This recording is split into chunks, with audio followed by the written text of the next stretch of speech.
Hello friends, રીપી learning હબમાં ફરીથી તમારું સ્વાગત છે. આપણે સંકર સંખ્યાને લગતા એમસીક્યુ જોયેલા હતા. હવે આગળ આપણે 23માં એમસીક્યુથી શરૂઆત કરીએ. જો માનાંકમાં z-3 + 2i is less than equal to 4 તો મોડ ઝેડની અધિકતમ કિંમત અને લઘુત્તમ કિંમત વચ્ચેનો તફાવત શોધો. z-3 + 2i less than equal to 4 એટલે આ શરતનું પાલન થતું હોય તો મોડ ઝેડની મોટામાં મોટી અને નાનામાં નાની કિંમત વચ્ચેનો પાછો તફાવત શોધવાનો છે. મોટી કિંમત અને નાની કિંમત વચ્ચેનો તફાવત. તો આપણે અહીંયા રકમમાં આપેલું છે, નોંધ કરી દઈએ કે અહીં mod z-3 + 2i is less than or equal to 4 આ આપણને શરત આપેલી છે અને આપણે મોડ ઝેડનું શોધવાનું છે. તો કોઈ પણ એક શરત આપેલી હોય અને જેનું શોધવાનું હોય તો જેનું શોધવાનું હોય એને શરત પ્રમાણે એડજસ્ટ કરવાનું હોય ગમે તે દાખલામાં. અત્યારે આપણે મોડ ઝેડનું મહત્તમ ને ન્યૂનતમ કિંમત શોધવાની છે. તો મોડ ઝેડની જગ્યાએ આ સેટ કરવાનું. તો આવી રીતે લખી શકું z-3 + 2i -3 અહીંયા નહોતા, ઝેડને જ સેટ કરવાના. તો -3 + 2i કર્યા તો એનું વિરોધી કરી દો, માઇનસનું +3 -2i એનો માનાંક. હવે બેનું ગ્રુપ બનાવી દઈએ આપણે. તો આ પહેલાં 3નું ગ્રુપ બનાવવું અને પછી આ બીજા બેનું ગ્રુપ બનાવીએ. હવે આ એક પ્રકારની સંકર સંખ્યા અને આ બીજી સંકર સંખ્યા. એટલે અહીંયા આપણે z1 + z2 નું માનાંક is less than equal to mod z1 + mod z2 આ લગાડવાનું છે. આ z1 ને આ z2. તો અહીંયા less than or equal to z-3 + 2i plus આ z2 નો માનાંક. બે સંકર સંખ્યાના સરવાળાનો માનાંક કરતાં માનાંકનો સરવાળો હોય આના કરતાં હંમેશા મોટો અથવા સરખો હોય એટલે લેસ ધેન ઓર. પણ આની જગ્યાએ શું છે, z-3 + 2i એના કરતાં તો 4 મોટા છે એટલે ફરી પાછું લેસ ધેન આ 4 અને આ માનાંક છે કોઈકનો. આના કરતાં આ મોટું, આના કરતાં સરખું છે પણ આના કરતાં 4 મોટું છે એટલે already less than or equal to જ આવશે. પ્લસ આના માનાંકનો ગુણધર્મ લગાડો, 3નો વર્ગ 9 અને -2 નો વર્ગ 4. તો આ કેટલા થઈ ગયા, 4 + √13. પણ આને ને આને શું સંબંધ? અત્યારે આ ઇક્વલ ટુ આના કરતાં મોટું, એના કરતાં મોટું, પછી આ બે ઇક્વલ. તો આને ને આને શું સંબંધ થાય, લેસ ધેન. એટલે mod z less than or equal to 4 + √13. આનો મતલબ less than or equal to, તો મોડ ઝેડની મોટામાં મોટી કિંમત કેટલી આવી, 4 + √13. ક્યારેક એવું બી પૂછી નાખે મોડ ઝેડની અધિકતમ કિંમત શોધો, તો આ બી જવાબ હોય છે 4 + √13. પણ આપણને મહત્તમ અને ન્યૂનતમ વચ્ચેનો તફાવત કીધો છે તો પહેલાં ન્યૂનતમ શોધવી પડશે, પછી બેની બાદબાકી કરીએ. હવે મોડ ઝેડની ન્યૂનતમ કિંમત તરફ આગળ વધીએ આપણે. તો મોડ ઝેડમાં z = 0 લઈએ તો આ રકમ શું થઈ જાય એ જોઈ લઈએ પહેલાં. z-3 + 2i તો અહીંયા 0 -3 + 2i તો -3 એટલે -3 નો 9 ને 2 નો 4 એટલે √13. z = 0 મૂકતા રકમ શું થઈ જાય, તો √13. આની કિંમત થઈ જાય √13. તો એની કે 4 કરતાં નાના હોવા જોઈએ. 13નું વર્ગમૂળ હોય એ 4 કરતાં નાનું જ હોય. 16નું વર્ગમૂળ કાઢો તો 4 થાય, તો 13નું છે એટલે એનો મતલબ 4 થી નાનું જ હોય. એટલે આની કિંમત 4 થી નાની જ આવે. કેટલા મૂકવાથી, z = 0 મૂકવું તો z = 0 મૂકી શકીએ અને આમાં z 0 મૂકીએ તો શું થાય, 0. અને તમને ખબર માનાંકની કિંમત નાનામાં નાની હોય તો 0 હોય, એનાથી નાની હોઈ શકે નહીં. એટલે આ મોડ ઝેડની નાનામાં નાની કિંમત 0 થઈ ગઈ. તો તમને એમ થાય કે અહીં 0 થતું તો આ શું કામ, તો પણ રકમ ચેક કરવી પડે કે હું કોઈ પણ કિંમત મૂકું તો આપેલી શરતનું પાલન કરે છે. એ પાલન કરતું હોય તો તમે આમાં મૂકી શકો. એટલે મેં z = 0 આમાં કિંમત મૂકી તો એનું પાલન કરે છે એટલે z મોડ ઝેડની જગ્યાએ તમે 0 લખી શકો. 0 નો માનાંક 0 એટલે કે મોડ ઝેડની ન્યૂનતમ કિંમત 0 થઈ ગઈ. તો આપણને શું કીધું છે, અધિકતમ અને લઘુત્તમ કિંમત વચ્ચેનો તફાવત. તો મહત્તમ કિંમત આટલી અને ન્યૂનતમ કિંમત 0. અધિકતમ માઇનસ લઘુત્તમ. તો અધિકતમ કેટલી છે, 4 + √13 -0 એટલે 4 + √13 મોડ ઝેડની. તો આન્સર આવે 4 + √13. ન્યૂનતમ કિંમત 0 આવી એટલે મહ અધિકતમ અને લઘુત્તમ વચ્ચેનો તફાવત પણ 4 પ્લસ √13 જ આવ્યો. જો ખાલી અધિકતમ પૂછ્યો તો 4 પ્લસ √13 આવત, ન્યૂનતમ પૂછી લેવો તો 0 આવત. એના પછી જો 1 plus i 1 plus 2i 1 plus 3i up to 1 plus ni is equal to a plus ib, તો 2 into 5 into 10 into something something into 1 plus n square is equal to એટલે અનંત સુધી છે. આ પણ વચ્ચે અનંત સુધી. જો પહેલામાં છે 1 વત્તા 1i, બીજામાં છે 1 વત્તા 2i, ત્રીજામાં છે 1 વત્તા 3i, 4i, 5i, એમ તો એનમાં પદમાં n વત્તા ni એના બરાબર a પ્લસ bi હોય તો આનો જવાબ કેટલો? હવે તમે જુઓ કે રકમમાં આપેલું છે એમાં બધી i આપેલું છે, અહીંયા જેનો જવાબ જોઈએ છે એમાં ક્યાંય i નથી. એટલે રકમમાં જ્યારે i આપેલું હોય ને જવાબમાં i ન જોતું હોય ત્યારે ફરજિયાત એનો માનાંક જ લેવો પડે. માનાંક લ્યો એટલે i ની કિંમત જતી રહે. એટલે કે વાસ્તવિક વત્તા કાલ્પનિક ભાગ હોય, મોડ ઝેડનો સ્ક્વેર કરો તો વાસ્તવિકનો વર્ગ વત્તા કાલ્પનિકનો વર્ગ. તો આપણે અહીંયા આપેલું જે છે 1 plus i 1 plus 2i 1 plus 3i up to 1 plus ni is equal to a plus ib. તો બે બાજુ માનાંક લઈ લઈએ આપણે. તો માનાંક લઈએ એટલે શું થાય? 1 પ્લસ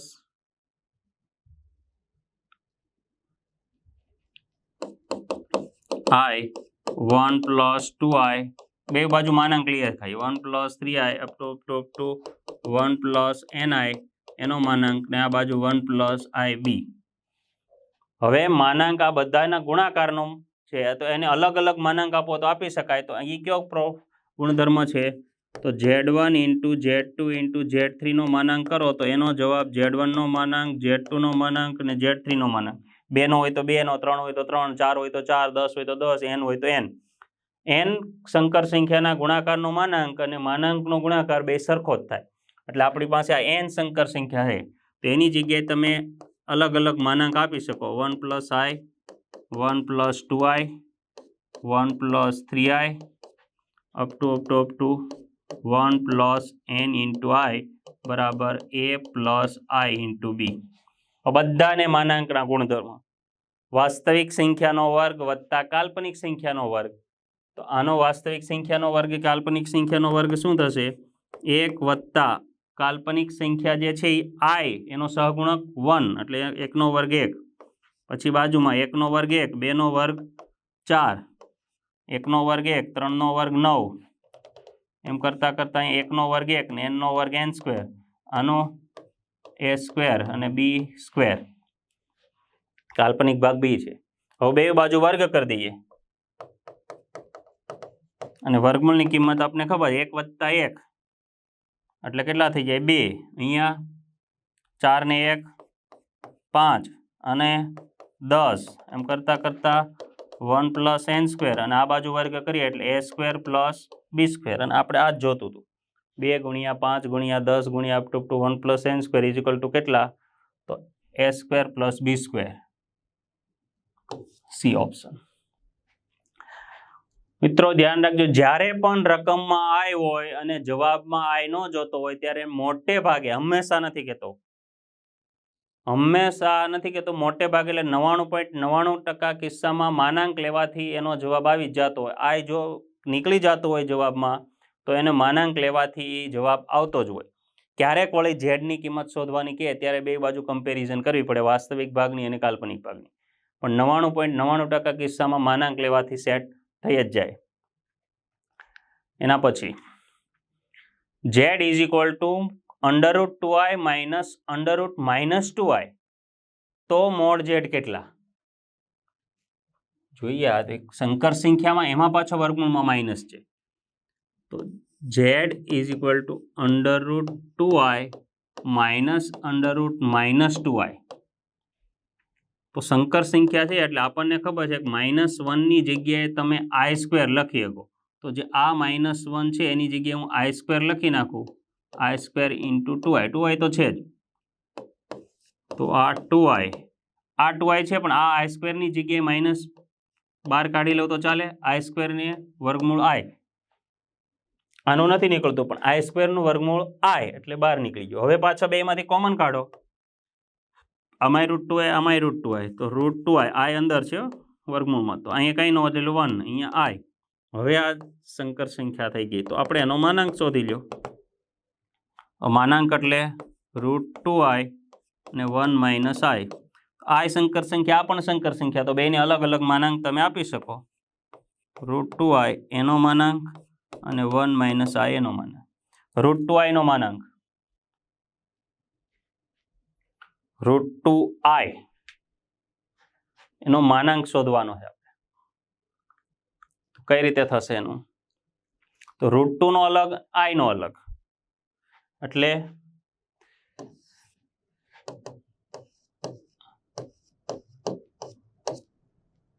અને આનો 1 માઇનસ આ જે છે અત્યારે એમને રહેવા દઈએ, પછી માનાંક લઈએ. તો આને બેને અલગ અલગ આપી શકો. √2 બહાર નીકળી જાય અને આઈ નો અડધો ઘાત છે એનો માનાંક. ફરીવાર જોજો, વર્ગમૂળની અંદર આઈ છે એટલે વર્ગમૂળ બેને અલગ અલગ આપી દીધું, √2 ને આઈ ને. √2 નો માનાંક તો √2 જ થઈ જાય. પછી આઈ જે છે એનું સ્ક્વેર રૂટ છે, એટલે માનાંકની ઉપર વનાપ છે, તો એ વનાપ ઉપર લઈ જઈ શકો તમે. આ √2 નો માનાંક તો √2 અને આઈ એનો અડધો ઘાત, અને અહીંયા વર્ગમૂળમાં 1 માઇનસ એકનો વર્ગ 1 વત્તા -1 નો વર્ગ +1, એટલે આ √2 અને અહીંયા શું થઈ જાય છે આઈની, એટલે માનાંકમાં 0 + 1 એનું વર્ગમૂળ અને આ √2. ફરીવાર મિત્રો ધ્યાન રાખજો, જો હું શું કરું છું, વર્ગમૂળમાં આઈ એટલે એ થઈ ગયો આઈ નો 1/2 પાવર, એટલે 0 + 1 × આઈ એનો 1/2 પાવર, અને પછી એનું જે મોડ લીધેલો છે, તો મોડ લઈએ એટલે શું થઈ જાય, આ વર્ગમૂળમાં આઈ છે તો વર્ગમૂળમાં એનો માનાંક એટલે આનો માનાંક થઈ જાય, અને માનાંક એટલે આનો વાસ્તવિક ભાગનો વર્ગ 0, આનો 1 અને એની બહાર વર્ગમૂળ, એટલે આ 1 નો વર્ગમૂળ 1 અને એનું વર્ગમૂળ પાછું 1, એટલે આ 1 થઈ જશે. તો √2 1 અને √2 એટલે 2.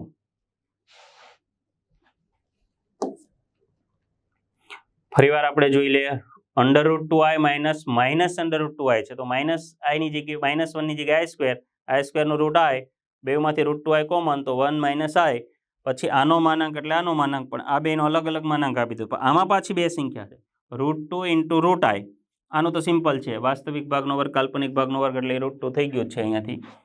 પણ અહીંયાથી જોવાનું તો √2 નો માનાંક 2 થઈ ગયો, પણ આઈનો જે 1/2 પાવર છે, એટલે વર્ગમૂળનો માનાંક કે માનાંકનું વર્ગમૂળ બે સરખું જ થાય સંકર સંખ્યા માટે, એટલે 1/2 ઉપર જવા દીધા. પછી આઈનું વર્ગમૂળ આઈનો માનાંક વર્ગમૂળમાં 0 + 1, 0 + 1 એકનું વર્ગમૂળ 1 જ થાય ને એનું વર્ગમૂળ એટલે 1, તો √2 એટલે 2.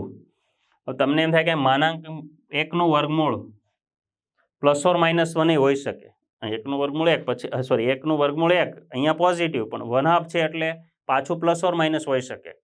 એટલે પણ અહીંયા પ્લસ જ કેમ લખ્યું, કારણ કે આપણે મોડ ઝેડની કિંમત શોધી, એનો જવાબ નેગેટિવ હોઈ શકે ને આ મોડ ઝેડ ચાલે છે, એટલે એનો +or - 1નું વર્ગમૂળ +or - 1 થાય, પણ આપણે અહીંયા પ્લસ જ લીધું, કારણ કે મોડ ઝેડની કિંમત હંમેશા ધન જ આવે. અને આ જ બરાબર ધ્યાન રાખવા જેવું છે, મેથ્સમાં ખાસ ધ્યાન રાખજો, 25નું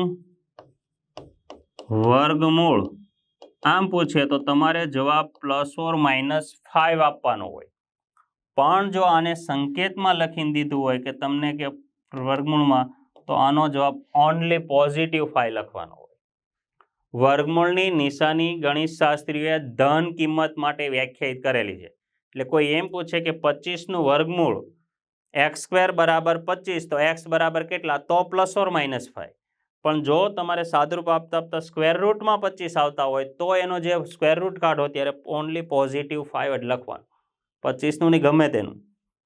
1નું વર્ગમૂળ આમ લખીએ તો અહીંયા આવી રીતે કરે તો 1 જ આવે, વર્ગમૂળ 4 કરે તો એનો જવાબ 2 જ આવે. પણ ક્યાંક જેવું એવી જગ્યાએ આવી ગયું હોય કે x² = 4, તો x બરાબર કેટલા, તો પછી +or - આવી શકે બે. એટલે એ જ રીતે અહીંયા 1નું વર્ગમૂળ 1, પણ એની પાછી ઉપર અડધી ઘાત છે, તો એ પાછું +or - 1 આવી શકે, પણ આપણે અહીંયા પ્લસ જ લીધું છે, એ માઇનસ કેમ ન લીધું? કારણ કે આ બાજુ મોડ ઝેડ છે, માનાંકની કિંમત નેગેટિવ ન હોઈ શકે, એટલે પ્લસ ઓર માઇનસ બેમાંથી એક હોય તો આપણને કયું અહીં લાગુ પડશે? +1, એટલે +1 લીધેલું. એટલે આવું ખાસ ધ્યાન રાખજો. અમુક વસ્તુ મેથ્સમાં થોડુંક ધ્યાન રાખવાની હોય છે. એવું એક બીજું તમને હમણાં કહીશ. Mod z less than equal to 5, તો z-2 ની મહત્તમ કિંમત, તો હમણાં મેં કીધું તમારે કોઈ પણની મહત્તમ ન્યૂનતમ કિંમત શોધવાની, એટલે રકમ હોય એની રીતે સેટ કરવાનું હોય. તો આની મહત્તમ કિંમત શોધવી છે આપણે કોની? મોડ z-2 ની. તો એને તમારે આ રીતે સેટ કરવાની, મોડ ઝેડ, પણ અહીંયા ખાલી ઝેડ જ છે એટલે તો એકદમ સિમ્પલ. પણ મહત્તમ શોધવાની હોય ત્યારે પ્લસ સેટ કરવાનો, z1 + z2, અને ન્યૂનતમ શોધવાની હોય ત્યારે z1 - z2 સેટ કરવાનો. તો અત્યારે તો મહત્તમ શોધવી છે એટલે આને હું આ રીતે લખી શકું, z +(-2). હવે આ z1 ને આ z2, તો હું આને આમ લખી શકું, મોડ z + મોડ -2. ઇક્યો રૂલ્સ. z1 + z2 નો માનાંક હોય તો મોડ z1 + મોડ z2. આ બે સંકર સંખ્યા હોય છે. તો આ સંકર સંખ્યા છે, -2 પણ સંકર સંખ્યા છે. દરેક વાસ્તવિક સંખ્યા સંકર સંખ્યા હોય જ, -2 + 0i. હવે આ મોડ ઝેડની કિંમત કરતાં 5 મોટા છે, એટલે આની કિંમતથી 5 મોટા, અને -2 નો માનાંક +2 થાય, એટલે કેટલા થઈ જાય? 2 થઈને 7. તો મોડ z-2 ની મહત્તમ કિંમત કેટલી હોઈ શકે? 7. આના જ એક્ઝામ્પલમાં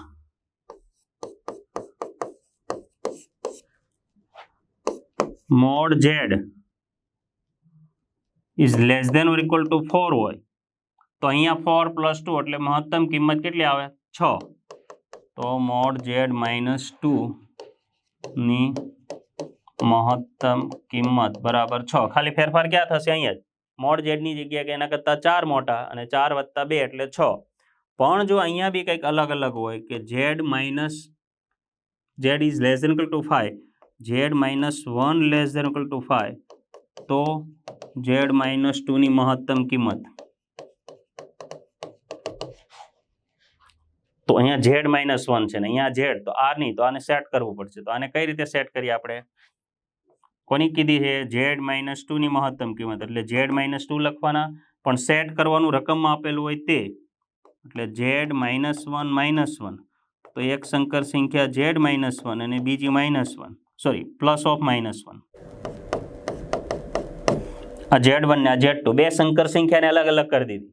આ z1 ને આ z2, તો હવે આના કરતાં મોટું આ થઈ જાય z-1 +-1. આના કરતાં મોટું કોણ છે? 5, અને આ +1, તો કેટલા થઈ જાય? 6.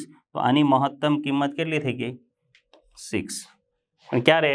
z-1 less than or equal to 5 હોય તો.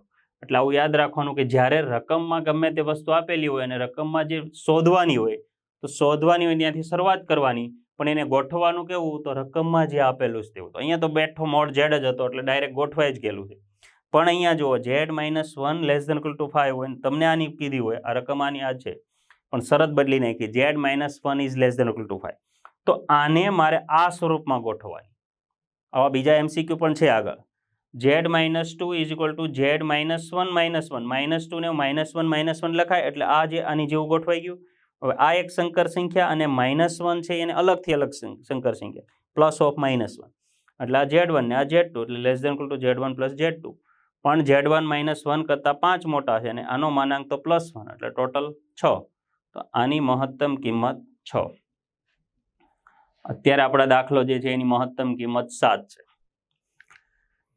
જો હમણાં કીધેલું તે z+3 નો માનાંક છે એની કિંમત કરતાં 8 મોટા હોય તો z-2 ની મહત્તમ કિંમત શોધો. z-2 જ પૂછેલું છે, તો આપણે શરૂઆત જે પૂછેલું ત્યાંથી જ કરવાની. z-2 અને ગોઠવવાના કેવા? તો જે રકમમાં આપેલા છે તેવા, z+3, એટલે z+3 અને -2 હોવા જોઈએ. આપણે +3 લખ્યા તો આપણું ઘરનું તો ના જ ચાલે, મન ફાવે તે લખી નાખીએ. તો -2 સેટ કરવાના છે, અને +3 લખ્યા તો હું -5 લખું તો થાય, એટલે કે -2 ને હું +3 - 5 લખી શકું એમ. આ -2 હતા એને 3 - 5 એટલે -2. હવે આ બે સંકર સંખ્યા અલગ થઈ ગઈ, પણ વચ્ચે માઇનસ નહીં, મારે મહત્તમ કિંમત શોધવી હોય ત્યારે વચ્ચે પ્લસ રાખવાનું કીધું. એટલે આને આપણે ગોઠવીએ તો z+3 +(-5). હવે આ સંકર સંખ્યા z1 ને આ z2 તો less than or equal to z+3 +(-5). પણ આના કરતાં તો 8 મોટા છે એટલે less than or equal to 8 અને આ ઇક્વલ ટુ આને તો આ ઇક્વલ જ છે 5 તો 8 ને 5 13 તો આની મહત્તમ કિંમત 13. હવે બીજો હજી એક હોય આપણે જોઈ લઈએ. જો z+1 is less than or equal to 5 તો z-3 ની મહત્તમ કિંમત કેટલી? તો શરૂઆતમાં શું કીધું હતું? જેની શોધવાની હોય ત્યાંથી શરૂઆત કરવાની અને રકમમાં જે આપેલું એવી ગોઠવવાનું. તો આપણે z-3 થી શરૂઆત કરો, z-3 અને આ z+1 ગોઠવવાનું. તો મારે ત્યાં z+1 ગોઠવવાનું છે અને હોવા જોઈએ -3 તો -3 કરવા માટે -4 કરવું પડે. 1 - 4 એટલે -3. બસ પછી આ એક સંકર સંખ્યા, આ બીજી સંકર સંખ્યા, એને પ્લસમાં ગોઠવી દો z+1 અને બીજી +(-4). તો આ એક સંકર સંખ્યા એટલે less than or equal to z+1 +(-4). તો આના કરતાં તો 5 મોટા અને આ વત્તા 4 એટલે 9. તો આની મહત્તમ કિંમત 9. હવે ધ્યાન રાખજો કે આના બરાબર પછી ક્યાંય આવું નહીં લખી નાખવાનું z-3 = 9, કારણ કે એને રસ્તામાં જો એક વખત શું આવી ગયું, આના કરતાં આ ઇક્વલ, એના બરાબર આ ઇક્વલ, પણ આના કરતાં આ મોટું થઈ ગયું છે, એના કરતાં આ મોટું, પછી એના અને આ ઇક્વલ છે, પણ વચ્ચે આને નાને કયો સંબંધ? તો less than or equal to. એટલે આ આવું ના લખી શકાય, આના કરતાં મોટી અથવા સરખી છે. અને હવે હંમેશા અહીંયા માઇનસ જ આવે એવું જરૂરી નથી. ક્યારેક અહીંયા જે કિંમત હોય એ સેટ કરવા માટે અહીંયા પ્લસ બી આવતી હોય, અથવા આપણી જે કિંમત છે એ મોટી આવતી હોય. દાખલા તરીકે આનો જ એક્ઝામ્પલ હોય, એમાં z+3 ની મહત્તમ કિંમત પૂછે, z+3 તો આપણે કેટલા ગોઠવવાના છે? +1. તો z+1 +2 ગોઠવવાના. એટલે અહીંયા તમને કે z+1 is less than or equal to 5 તો z+3 ની મહત્તમ કિંમત, તો z+3 ને ગોઠવવા હોય તો શું થાય? z+3 તો એને z+1 ગોઠવવાનું, કારણ કે રકમમાં 1 આપેલા, 3 ને કેવી રીતે થાય? તો 1 + 2, એટલે અહીંયા વચ્ચે પ્લસ જ આવ્યો, તો આ ગોઠવાઈ જ ગયેલી છે આ સંકર સંખ્યાની. તો z+1 અને +2 તો z+1 કરતાં 5 મોટા અને આ 2 એટલે જવાબ 7. દર વખતે વચ્ચે માઇનસ જ આવે એવું જરૂરી નથી. આપણે સેટ કરવામાં જે આવતું હોય રકમમાં z+3 આપેલા છે અને અહીંયા z+1 સેટ કરવા તો 1 + 2 એટલે 3, અને અહીંયા -3 હતા તો એને સેટ કરવા માટે z+1 -4. આપણો એક્ઝામ્પલ જે છે એનો જવાબ. મિત્રો આપણે 27 સુધી MCQ જોયા, હવે 28 થી નેક્સ્ટ લેક્ચરમાં આગળ જોઈશું. Thank you.